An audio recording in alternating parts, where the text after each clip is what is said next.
just wrapped up our programming with our breakout session. Stephen Mansfield just finished a session. And Stephen, we're a big fan of you. You know that. You've been on our podcast multiple times. What'd you share? You know, I did that talk we've talked about before on the podcast right, called 10 Signs of a Leadership Crash. Yeah. And I was so moved. The room was full. People were up and at it and talking about the 10 signs that lead to a leadership crash that comes out of my own consulting and the work of some other consultants. So we had a great time. Yeah. Now, we're not going to break down all 10 of the signs. And again, you've talked about them on our podcast. But I want to talk about before it gets there. You know, when you see a room like this, you told me they were bringing in chairs. Yeah. It's a compelling message. We had you at our recent EntreLeadership one-day event. We wanted you to lead off the morning, talking about this all-important issue. If leadership is so important, it's even more important that we have healthy leaders that can make it through the long haul. Isn't that really the reason that you are sharing this message? Yeah, the sort of tragic message is that leadership, being in a leadership role, deforms you.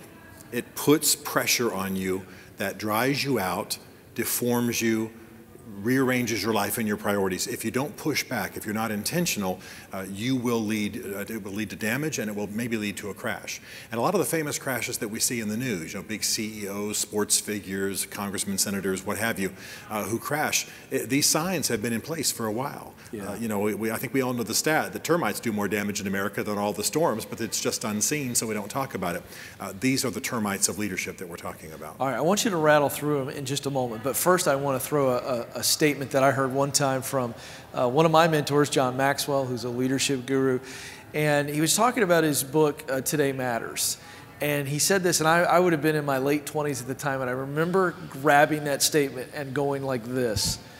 And what he said was, I made the big decisions in my life, the character decisions. I made them early, and then I spent the rest of my life, and I still spend every day trying to manage those decisions. Yes. That's really important, isn't it? To say, okay, because what happens is we move up the leadership ladder. I just want you to speak a little bit about how hard it is to, as you move up the ladder and all the things that come with that, if you don't make some big decisions, it's too late almost to try to. Yeah.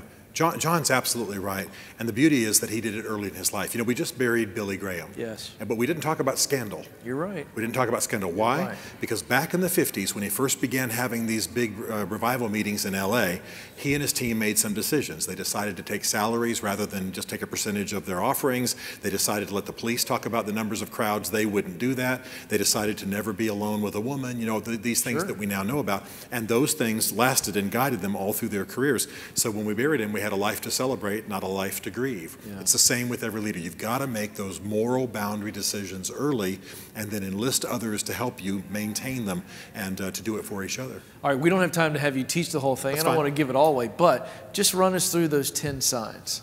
Well, there's a whole list of 10 that are the primary reasons that leaders fail when they fail. One of them is being out of season. All of us know what it's like to be out of season. We shouldn't be in that job. We should be somewhere else. You know, we've overstayed our welcome, etc. One of them is isolation. Whenever somebody isolates themselves, now solitude's fine, but isolation, unhealthy isolation, can often lead to immorality, often lead to a leadership crash. Bitterness is one of the big ones. The soul has a memory like an elephant. We can hang on to the things that we are wounded by from our parents or the coach or the girlfriend or the boyfriend way back in the years. And so leadership presses that bitterness to the fore. And when we feel bitter, we feel entitled. I'll just take their money. I'll sleep with that girl. I'll eat too much, whatever. But there are plenty of others. For example, the distance of friends. One of the primary indicators of the healthiness of a leader is the distance of friends from him or her. A good leader has increasingly tightening friend circles. They're warmer, they're more involved, they're able to say more raw things and confrontational things without a loss of friendship. That's the trend of healthy leadership. A leader who's in trouble has friends who are constantly backing away and they're losing connection.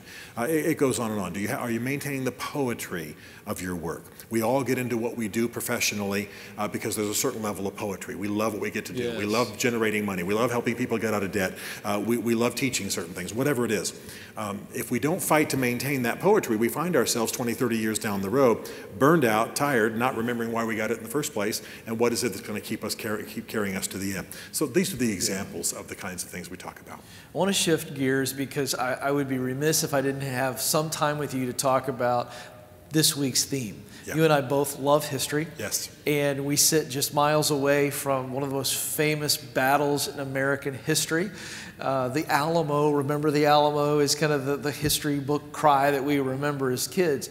And I just feel like, teeing you up here because we really made this the theme, this idea that we all know the colloquialism, draw a line in the sand. Well, that comes from an actual act by Colonel William Travis, as he pretty much said, here's the story. Santa Anna's coming, and we're almost surrounded. We got one more shot to get out of here. If you want to leave, go for it, but I'm going to stay at my post. When you hear a story like that, so he draws a line in the sand, he says, all right, if you're coming with me, it's basically the first Jerry Maguire moment, right? Who's coming with me, right? And they step across the line. Okay, we get that. But when you think of a story like that, what do you take away from a Colonel William Travis who knows that death is almost certain, unless Sam Houston comes out of nowhere? Yeah. And he says, I'm going to stay here. What does that say to you? The first thing it triggers in my mind as a historian is how many times I've seen that at decisive moments in history. That level of commitment, no retreat, no surrender, I will lay down my life. It reminds me immediately of the American general in World War II who faced the Germans, was completely surrounded, and when they asked him to surrender, he wrote back, nuts, just wasn't going to do it. I mean, time and again, whatever war, whatever country, in England, in Churchill's life, you have those moments where it's a life and death issue. But like we were saying earlier with first principles that are decided early in life, people had already decided, I will give my life for my country. One general said, I don't have a decision to make. I made those decisions long ago. And that's what makes the difference in life. It's what makes the difference in defense of the nation, and it's what makes the difference in business. Yeah. Can you imagine, as a historian, when you think about that day, and the men, there are a few men left. Yes. That's recorded. Yes. But most of the men stepped across that line. Yeah. Pretty interesting stuff. Because they may not have made that commitment that Travis did. That's right. But his leadership in the moment, how compelling is that? Well, and we often talk in our circles here and with Dave and so on about a legacy, leaving a legacy.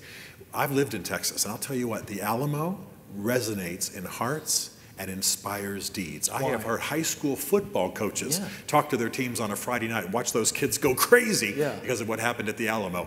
Because it's valor, because it's destiny, because it's conflict, because it's paying a price, and quite frankly, it's what we're made for. In some sense, we're all made to sacrifice for a cause, and we get that, and that becomes a microcosm of it. Which is crazy, because so that explains why those men, for whatever reason that they were there, they kind of decide, okay, if Colonel Travis is saying we're pretty much doomed if you don't get out of here tonight, this is my shot, but they still did it. That's right. It's amazing stuff. It's unbelievable. By the way, shout out for Tennessee. Hey, there were several volunteers knocking off people at 400 and 500 yards. I'm just saying, thank God for the volunteers. It's so true. All right, so this is also fun. We, on Wednesday night, you and I are going to hang out with several attendees at the Minger Bar, which sits right across the street from the Alamo. You can literally hit the wall of the Alamo with a stone with an easy throw. Yes. This is the bar where Teddy Roosevelt recruited many of the Rough Riders. Yes. A very early part of his story that some people kind of forget. They think, well, he got on Mount Rushmore, but they forget this guy was a great military leader. He was a great... Thoughts on Teddy, the military leader? Teddy was a great military leader. Initially, a lot of it was from books, but what really made the difference is something you and I have talked about before. Teddy Roosevelt lost his mother and his wife on the same day in the same house of the same disease, death from the same disease. And when that was over and his life was decimated, he went out to the Dakota wildlands and he basically lived as a cowboy for a bunch of years. And that's where he learned about horses and about battles and all of it. So by the time it came up, the Spanish-American War came up, and he was recruiting these guys whom he'd known on the frontier and known also some of them at Harvard. He was a rough and ready guy. I mean, he was a guy who knew what to do, and they respected him. They thought he might be an East Coast dandy, but the way he handled a horse, the way he handled a gun, the way he handled men, even though he's from a wealthy East Coast family, Why is he in Mount Rushmore? From a historian's perspective. He's on Mount Rushmore because he was awesome. He's on Mount Rushmore because he led the country at critical moments, and he set a standard. He said, America, you're getting soft. America, we've got to be bold in the world. We've got to carry a big stick, and people respect someone who stands by those first principles we're talking about. He did it more than almost any other president of that era. Yeah, well, you're such a refreshing treat to talk to. We're so glad you're part of this. Real quick, tell folks where they can connect with you online and what they're looking for. Listen, I'd love to hear from you.